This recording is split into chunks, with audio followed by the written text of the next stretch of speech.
Welcome to Civics in a Year, the podcast that makes civic literacy fast, accessible, and surprisingly engaging.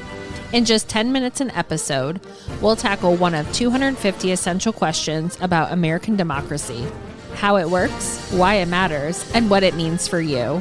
Whether you're a student, a teacher, or just someone who wants to better understand your country and your rights, you're in the right place.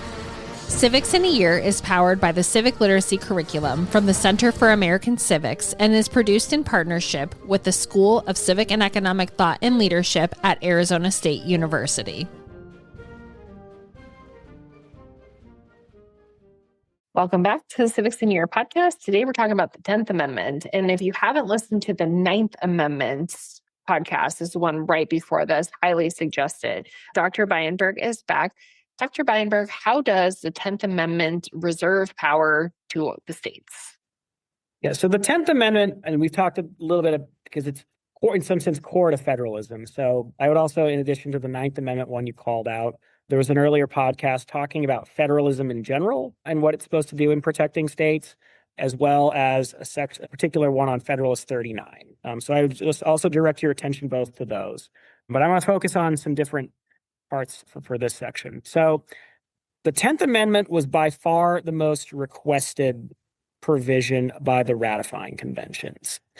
And the 10th Amendment effectively says that the powers that are not given to Congress by the Constitution, as in one of the enumerated powers, mostly Article 1, Section 8, but a few other places, or that are basically prohibited to the states. So Article 1, Section 10, states, you can't do this.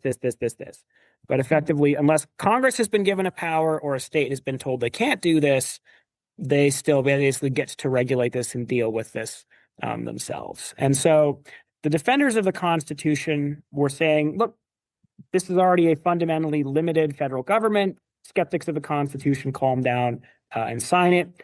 They argued, again, I think defensively, the most natural reading of Article 1, Section 1 is, in fact, basically the logic of the 10th Amendment.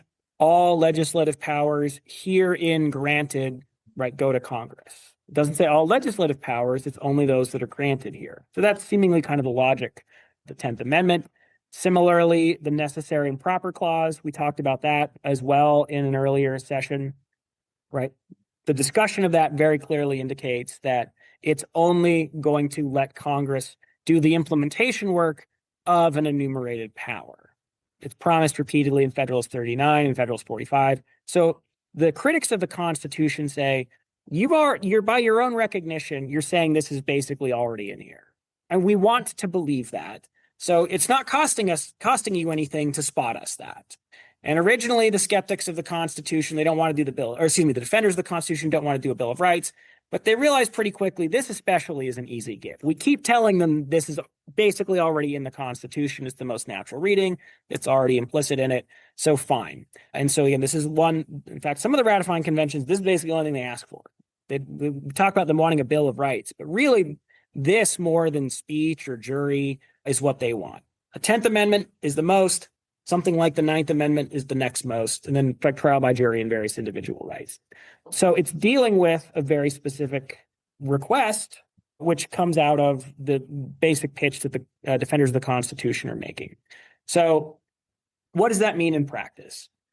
Well, the idea in constitutional law that we keep coming back to is that the states are presumed to have sovereignty over health, welfare, safety, and morals, what common law calls the police powers, versus the federal government is fundamentally one of limited and enumerated powers.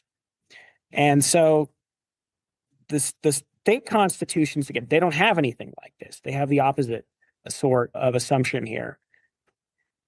And so this is part of why the way that the Reconstruction Amendments are written are basically always two parts.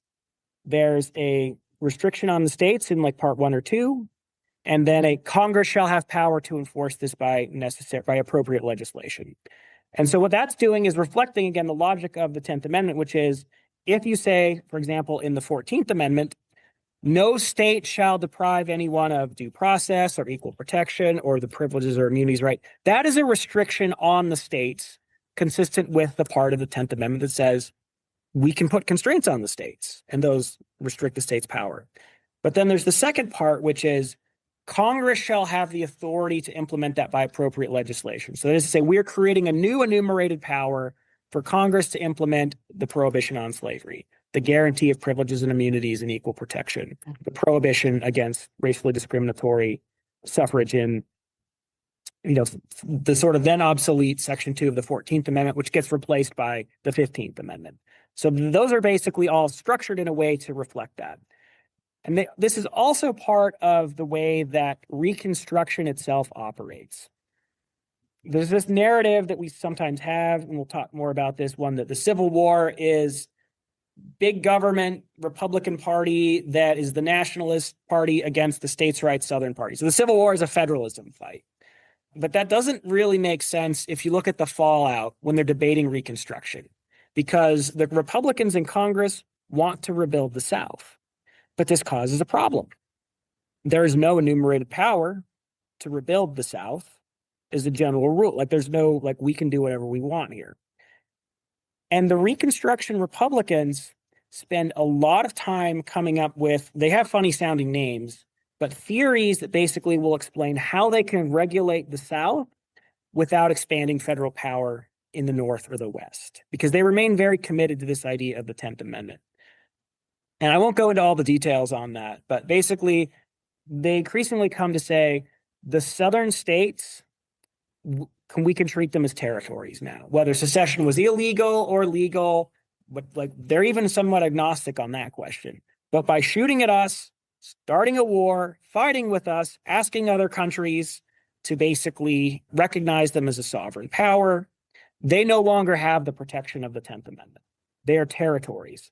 Just like, for example, the Mexican cession that's given over after the Mexican-American War, right? So Congress is restricted insofar as they can't screw with the Bill of Rights in one of those territories, but they can govern it directly like they could Washington, D.C., which they have an enumerated power for. And so, but none of those arguments make any sense if you think that the Civil War is just the national government won and therefore we can do whatever we want and federalism is gone. No, these people still care deeply about the 10th Amendment. So that's at its core what the idea of reserving powers is supposed to do. This case, the 10th Amendment gets sort of dismissed as a truism. There's an opinion by Justice Harlan Stone in a case called Darby versus United States, which is an interpretation of the Commerce Clause. So I'm going to spare the Commerce Clause discussion for later. But he says effectively it's a truism, which he gets hammered for saying Stone is getting rid of federalism. Stone may be getting rid of federalism because of the way he treats the Commerce Clause, but that argument is basically true, which is if the 10th Amendment was in there or not really doesn't matter, insofar as the original logic of the Constitution very clearly holds that Congress only has limited and enumerated powers. The states retain all the rest of them that have been constrained. So this is a carryover with some modification from the Articles of Confederation, but something that pretty much all the ratifying conventions need to be assured of, or they won't sign the Constitution. So, Dr. Beidenberg, what have been some ways that the 10th Amendment has been utilized that might have been controversial throughout history? Right. So in terms of an explicit invocation of the 10th Amendment, I think it's better to think of them more as sort of people citing the background principles behind it. So one dilemma that pops up really early is the power of the bank. And I don't want to go into the whole bank thing because there's multiple podcasts we'll do on just that one. But those are arguments very early on at the founding about, are these powers actually granted to Congress? And particularly the one that I think is easy to miss and where this gets really complicated is the Congress's power to tax and spend, and how that interacts with the 10th Amendment becomes controversial early on. So there's language akin to the ability to tax and spend for the general welfare in the Articles of Confederation. So Madison, when they're pitching the Federalist Papers, says, look, this just does the same thing. This just means we can tax and spend for the other enumerated powers. So that the general welfare clause, the spending power, whatever you want to call it, is not a freestanding power, but is basically the almost financial part of the necessary and proper clause.